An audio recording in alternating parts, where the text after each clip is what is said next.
subscribe to Home Movie Makers so that you will be getting each and every updates every day.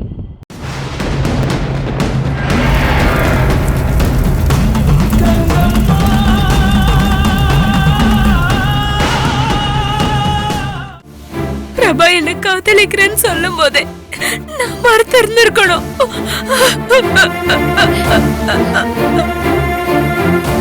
நம்ம ஒரு சாபத்தை மீறி காதலிச்சது ஏன் தப்புதானே? அவர் என்ன காதலிக்காம இருந்திருந்தா அவர் இன்னைக்கு உயிரோட இருந்திருப்பாரு. அப்படியே நான் அவரை காதலிச்சிருந்தாலும் என் காதல அவர்கிட்ட சொல்லிருக்க கூடாது. என்னோடவே போதிச்சிருந்திருக்கணும். நீ ஆசைப்பட்டது சரிதான் காஞ்சனா. எல்லா பெண்களுக்கும் வர்ற ஆசைதானே நமக்கும் வந்துச்சு. அதனால்தான் நாமளும் கிளம்பி போனோம். நானும் கிருஷ்ணாவும் எவ்வளவு நாள் இப்படி வாழ போறோம்னு தெரியல. கிருஷ்ணாவுக்கு எப்போ என்ன ஆகுமோன்னு நான் பயந்துட்டு இருக்கேன். உங்க அண்ணனுக்கு ஏதாவது ஆச்சுன்னா அதுக்கு நானும் தானே காரணம். அப்படி எதுவும் ஆகாது சௌமியா. நீங்க ரெண்டு பேரும் சேர்ந்து சந்தோஷமா வாழணும். நீங்க அங்க இருக்கிறத விட இங்க இருந்த ஆறுதலா இருக்கும்னு நினைச்சேன். அது மாதிரி இங்க வந்துட்டு நான் ஒன்னும் சந்தோஷமா வரல காஞ்சனா. நீ பிரபாவை இழந்துட்டு கவலையோட இருக்கிற இந்த வீட்ல நான் எப்படி ஒரு கல்யாண வாழ்க்கையை வாழ முடியும்? இது நடக்க வேண்டாம் தான் நினைச்சேன். உங்க வீட்ல எல்லாரும் சேர்ந்து கட்டாயப்படுத்தி கூப்பிட்டதுனாலதான் வேற வழி இல்லாம நான் வந்தேன். நீ வந்தது தப்பே இல்ல சௌமியா. வர வேண்டிய இடத்துக்கு தான் வந்திருக்க. இப்ப வாழ வேண்டிய வாழ்க்கை தான் முக்கியம். உங்க சந்தோஷத்தை பார்த்ததா நான் என் துக்கத்துல இருந்து வெளியில வரணும். கிருஷ்ணா என் கழுத்துல தாலி கட்டும் போது நானும் ரொம்ப நம்பிக்கையா தான் இருந்தேன். ஆனா பிரபாவ கங்கம்மா கொலை பண்ணதுக்கு அப்புறம் எனக்கு ரொம்ப குழப்பம் வந்துருச்சு காஞ்சனா.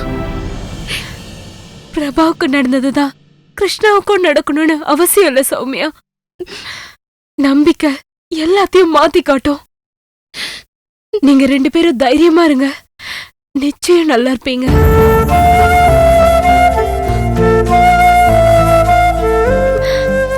ரொம்ப தேங்க்ஸ் காஞ்சனா.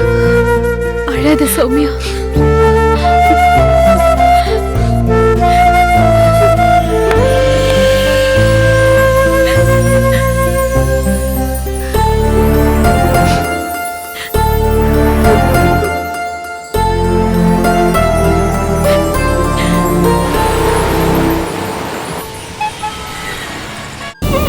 கனகா, சொல்றத கேளுமா. முதல்ல மாத்திரையை சாப்பிடு. டாக்டர் அம்மா 1 மணி நேரத்துக்கு ஒரு தடவை மாத்திரை கொடுக்கணும்னு சொல்லிருக்காங்கல்ல. நீ முதல்ல மாத்திரையை சாப்பிடு, உடம்பு குணமாகட்டும். அதுக்கப்புறமா பையனை சரி பண்ணிக்கலாம்.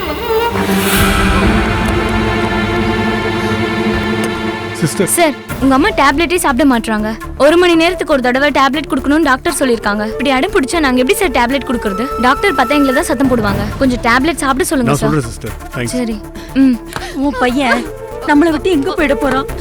வேண்டாம் லக்ஷ்மிகா, என்ன கம்பல் பண்ணாதீங்க. எனக்கு மாத்திரை எல்லாம் ஒண்ணு வேண்டாம். எதுக்குமா இப்ப மாத்திரை சாப்பிட மாட்டேன்னு சொல்றீங்க? எவ்வளவு ஆபத்தான நிலைமையில நீங்க இருக்கீங்க தெரியுமா? நீங்க பொழைச்சதே தெய்வாதீனம்னு டாக்டர் சொல்றாங்கம்மா. மாத்திரை சாப்பிடுங்கம்மா. ப்ளீஸ்மா. எதுக்கு நான் மாத்திரை சாப்பிடணும்? நான் உயிரோட இருந்து என்ன பண்ண போறேன்? உனக்கே நான் பாரமா தான் இருக்கேன். என்ன உயிரோட இருந்து உன் நிம்மதியை நான் கெடுக்கணுமா? நீ எனக்கு பாரம் நான் நினைப்பேனம்மா. அப்படி நான் நினைச்சேனா என் மனசாட்சி எனக்கு கொன்றுமா. நீ இல்லாம எனக்கு வாழ்க்கையே இல்லம்மா. ஏமா என் மனசு புரிஞ்சுக்காம பேசுற? ஆமாடா, உங்க அப்பா இருந்த வரைக்கும் அவர் மனசு புரிஞ்சு நடந்துக்கிட்டதுலயே பாதி வாழ்க்கை போயிடுச்சு. மிச்சம் இருக்கிற வாழ்க்கைய உன் மனசு புரிஞ்சுக்கிறதுல செலவழிக்கிற. எனக்கு ஒரு வாழ்க்கையோ ஒரு மனசோ இருக்க வேண்டாம். நான் என்ன மனுஷியா? வெறும் ஜடம் தானே. எனக்கு நீ இந்த ஆசை பசும்போது இருக்கலாமா? நான் உனக்கு என்னமா குறை வச்ச? ஏமா என்ன இப்படி சித்திரவதை செய்றீங்க? எனக்கு நீ ஒரு குறைய வைக்கலடா. நிம்மதியா தான் வச்சிருக்க. அந்த நிம்மதியோட தான் போய் தொலைறேன்னு சொல்றேன். என்ன விடு, நான் செத்து போயிடுறேன்.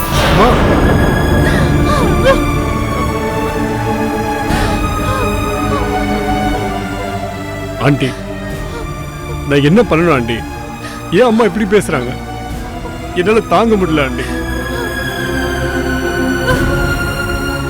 கனகா, பசங்களுக்கு நாம தான் எடுத்து சொல்லணும். இப்படி மனசை விட்டுறக்கூடாது. 100 தடவை சொல்லிட்டேங்க, 1000 தடவை கேட்டுட்டேன். ரொம்ப பிடிவாதமா இருக்கான். நான் எதுக்கு உயிரோட வாழணும்? செத்து போறேன். நான் செத்து போறேன், என்ன விடுங்க. மா ப்ளீஸ் மா, என்ன ஆச்சுமா உங்களுக்கு? டாக்டர் டாக்டர் டாக்டர் டாக்டர் என்ன கூப்பிடுறேன்? மா. நான் சாக போறேன். மா அப்படி சொல்லாதீங்கம்மா. நீங்க என்ன சொன்னால கேக்குறேம்மா. மா ப்ளீஸ் மா, நீங்க என்ன சொன்னால கேக்குறேன். மா இவன் தான் கேக்குறேன்னு சொல்றான்ல, சொல்லு கனகா. மா நீங்க சொல்லுங்கம்மா. சொல்றேன். அபிராமி, நீ மறந்துரு. நான் சொல்ற பொண்ணுதான் நீ கல்யாணம் பண்ணிக்கணும்.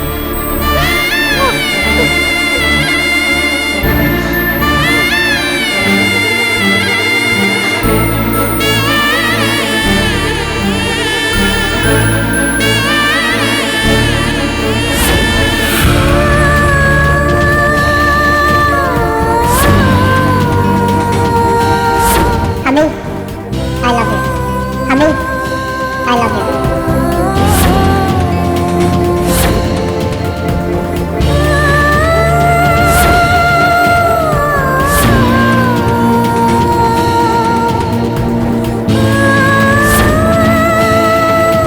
நான் எங்க இருந்தாலும் என் பேச்சு நினைப்பெல்லாம் உன்னை சுத்தியே தான் இருக்கும்.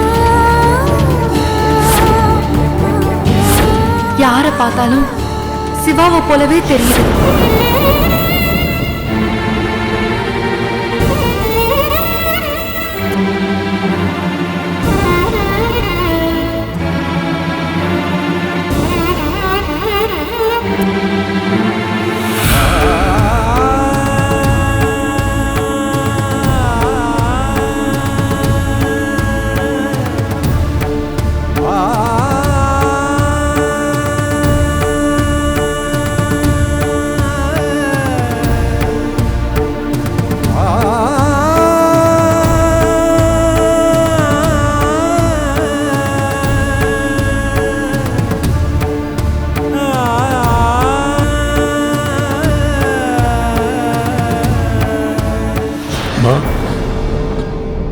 நீங்க சொல்ற பொண்ணையே நான் கல்யாணம் பண்ணிக்கிறேம்மா.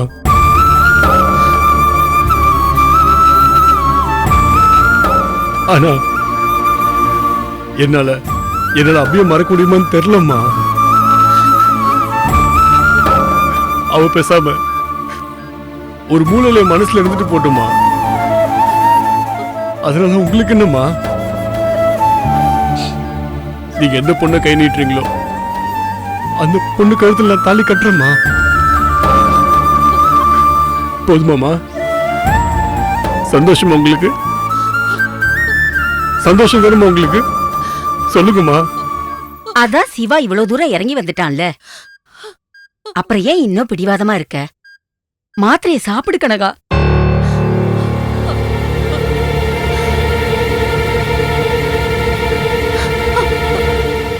இவன் இவன் இப்ப இப்படிதான் சொல்லுவான்.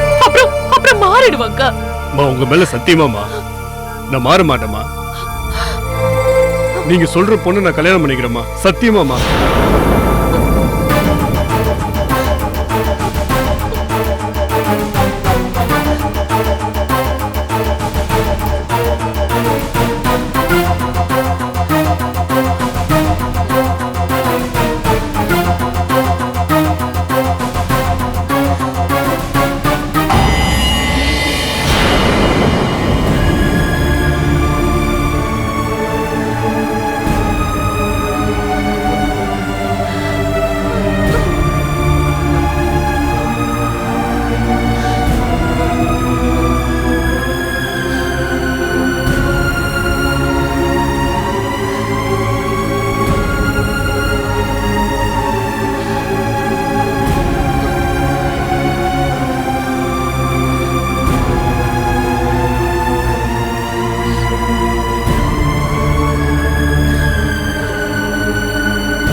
நாராயணா, ஆசானே. இழந்த எல்லா சக்தியும் திரும்ப கிடைச்சிருச்சு. ஆ. இனி பேடிக்க வேண்டாம். இதே சக்தியோட மறுபடியும் அந்த கங்கம்மாவை நான் சந்திக்கிறேன். அந்த கங்கம்மாவை குடுவையில அடைக்கிறேன். அந்த கங்கம்மா கதையையும் நாகம்மா கதையையும் முடிக்கிற வரைக்கும் நான் நோய போறதில்லை. டேய், பாம்பு வாயில எப்படிடா அப்படி ஒரு நாகமாணிக்கம் உருவாகுது? ஏய், கடவுள் எல்லாத்துக்கும் ஒவ்வொரு அமைப்பு வச்சிருக்காரு. அந்த மாதிரி இதுவும் ஒரு அமைப்புடா. இது எல்லாமே மனுஷனுக்கு அப்பாற்பட்ட சக்திடா. பாம்பு வாயில எப்படி அப்படி ஒரு நாகமாணிக்கம் உருவாகுதுன்னு எனக்கு ஒண்ணுமே புரியல. டேய், அது தெரியாதா உனக்கு? நாகப்பாம்பு யாரையும் கொத்தாம அதோட விஷத்தை சேகரிச்சு வச்சிருந்தா அது கல் வடிவுல மாறும். சரியா? அந்த கல்லு தான் நாகமாணிக்க கல்லு. டேய், பாம்புங்க இந்த பக்கம் தான் வரும். இங்க நல்லா தேடி பாரு.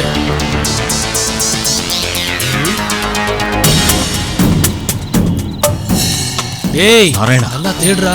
அவங்கள பார்த்தா மாணிக்க கல்லை தேடி வந்தவங்க மாதிரி தெரியல. நாம தேடி வந்திருக்கிற இடம் இதுதான். சபாஷ் நாராயணா, கடவுள் சரியான இடத்துக்கு தான் என்ன கூட்டிட்டு வந்திருக்காரு. ஏய், நல்லா தேடுறா. இங்கதான் பாம்பு வரும். இருட்டுல அது நாகமாணிக்கத்தை கக்கும்.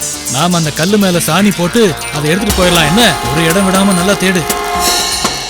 அவங்க என்ன தேடிட்டு இருக்காங்க தெரியுதா? தெரியலையா ஆசானே? இந்த இடம் நாகமாணிக்க பாம்பு வர்ற இடம். கடவுள் நமக்கு சரியான இடத்தை தான் காமிச்சிருக்காரு நாராயணா. அந்த விபூதி இடம். இவங்களை என்ன பண்றேன்னு பாரு.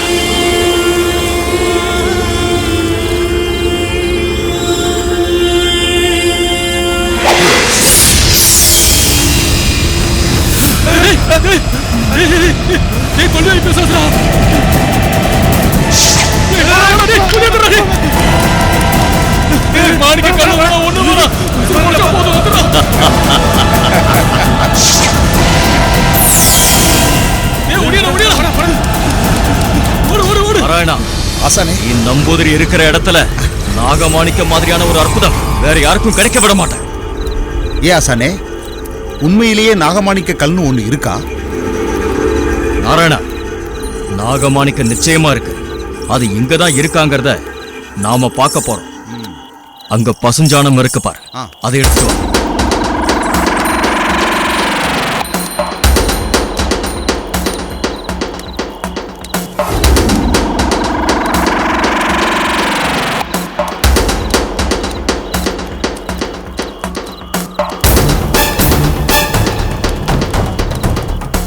நாராயணா, ஆசானே, சீக்கிரம் வா.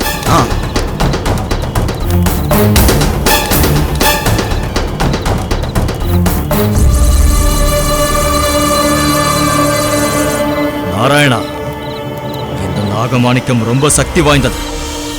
அது கையில இருக்கிறவங்களுக்கு மரணம் கிடையாது. அந்த நாகமாணிக்கம் கிடைச்ச உடனே நான் ஒரு நம்பூதிரி கிட்ட காட்டணும்.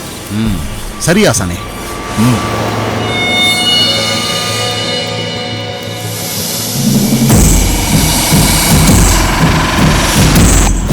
நாராயணா, ஆசானே,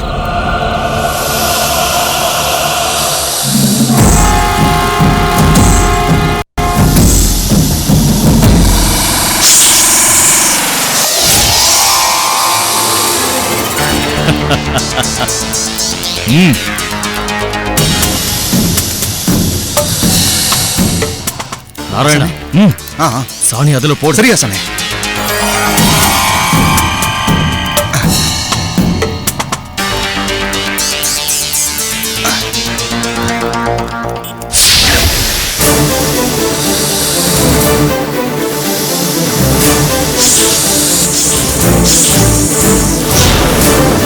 என் மானிடனே, என் நாக மாணிக்கத்தை எடுத்துக்கொண்டு தப்பிச் சென்று விடலாம் என நினைக்காதே. என்றேனும் ஒரு நாள் நீ யார் என்பதை நான் கண்டறிவேன். அன்று உன் உயிரை எடுத்து என் மாணிக்கத்தை கைப்பற்றுவேன். இது சத்தியம்.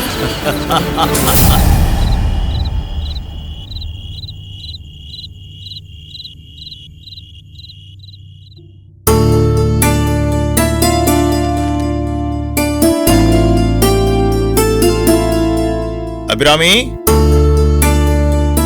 அம்மா அபிராமி, அப்பா இங்க வாமா கொஞ்சம். இதோ வரேன்ப்பா. என்னப்பா? என்னம்மா பண்ணிட்டு இருக்க? அடுத்த பயணத்துக்கு தயாராயிட்டு இருக்கேன்ப்பா. அதான் தாமிரபரணி ஆற்றங்கரையில என்னென்ன கோயில் எல்லாம் இருக்கு, எந்த கோயில்ல சப்த கன்னி சிலைகளை பிரதிஷ்டை பண்ணுவாங்கன்னு நோட்ஸ் எடுத்துட்டு இருக்கேன்ப்பா. கொஞ்ச நேரம் அந்த வேலையை எனக்காக நிப்பாட்டிட்டு வர முடியுமாமா? என்னப்பா செய்யணும்? அழுதுகிட்டு இருந்தாலும் உழுதுகிட்டு இருக்க வேண்டியிருக்கே. நாளை காலையில கலெக்டர் ஆபீஸ் வரைக்கும் போக வேண்டியிருக்குமா. டெண்டர் முடிஞ்சு 6 மாசம் ஆச்சுமா. இன்னும் நம்ம ஊர் கம்மாயில தூர் வராமே இருக்காங்க. அதான் கலெக்டர் ஆபீஸுக்கு போய் ஒரு பெட்டிஷன் கொடுத்துட்டு வரலான்னு இருக்கம்மா. அம்மா, நான் சொல்ல சொல்ல அந்த பெட்டிஷன் கொஞ்சம் எழுதி தெரியாமா? சரிப்பா. உட்காருமா. இந்தாமா. சொல்லுங்கப்பா. மதிப்பிற்குரிய உயர்திரு கலெக்டர் அவர்களுக்கு. எழுதிட்டேன்ப்பா.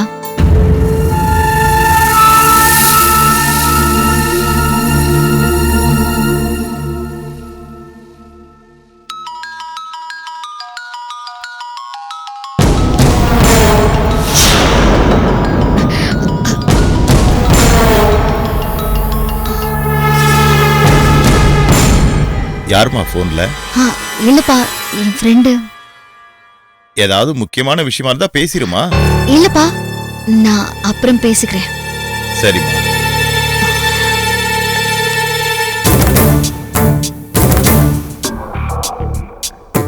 சொல்லுங்கப்பா. அது எழுதியாமா கலெக்டர் அவர்களுக்கு?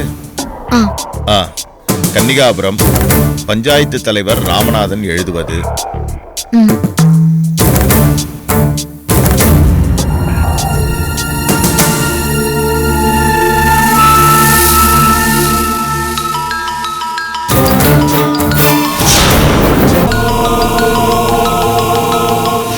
அபிராமி, உன் ஃப்ரெண்டுக்கு ஏதாவது அவசரமா இருக்க போதுமா?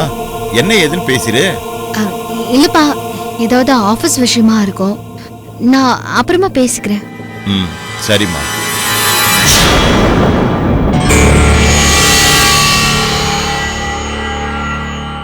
நீங்க சொல்லுங்கப்பா. எங்கள் ஊரில் உள்ள அனைத்து கம்மாய்களும் தூர்வாரும் ஒப்பந்தம் கையெழுத்தாகி 6 மாதம் ஆகிறது.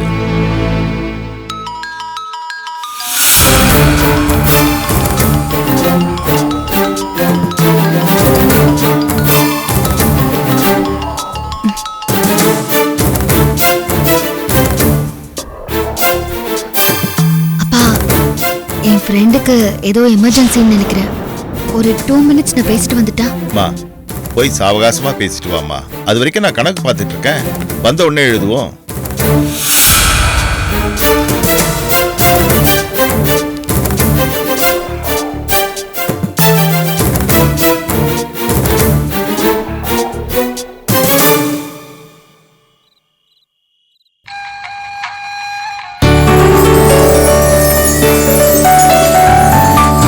அக்கா, சௌமியா, நல்லா இருக்கியா? உன் மாமியார் வீட்ல எல்லாரும் உன்கிட்ட நல்லா பேசுறாங்களா? உனக்கு ஒன்னும் பிரச்சனை இல்லையே? எனக்கு ஒரு பிரச்சனையும் இல்லக்கா. என்னை எல்லாரும் சந்தோஷமா பாத்துக்கிறாங்க. மாமியார் மாமனார் எல்லாரும் அன்பா இருக்காங்க. எல்லாத்துக்கும் மேல கிருஷ்ணா என் கூட இருக்காரு. அதனால ஒரு பிரச்சனையும் இல்லக்கா. அப்பாவை சங்கடப்படுத்திட்டு வந்ததுதான் ரொம்ப வருத்தமா இருக்கு. அப்பா என் மேல கோவமா இருக்காராக்கா? சிச்சா, அப்பாவாவது உன் மேல கோவப்படுறதாவது. நீ கிளம்பி போனப்போ கோவமா பேசினாரு, அவ்வளவுதான். அதுக்கப்புறம் அப்படியே கூல் ஆயிட்டாரு. பாவம், அவளும் என்ன செய்வா? ஒரு பொண்ணுக்கு தாலி கட்டினவனோட தான் மிச்ச கால வாழ்க்கை இருக்கு. அவ போறதுதான் சரின்னு சொன்னாரு. கிருஷ்ணன் மட்டும் வந்தா பரவாயில்ல, அவங்க மாமியார் வீடு மொத்தமும் வந்து நிக்கிறப்ப அத்தனை பேரை பகச்சுக்க முடியுமா? அந்த வீட்டுலதான் அவ வாழணும்னு சொன்னாரு. நான் தான் உணர்ச்சவசப்பட்டு நடந்துகிட்டேன்னு சொல்லி அப்பா என்கிட்ட வருத்தப்பட்டாரு. சரி சௌமியா, அப்பா ஒரு முக்கியமான வேலை கொடுத்திருக்காரு. நான் அப்புறம் பேசுறேன். பாய் சௌமியா.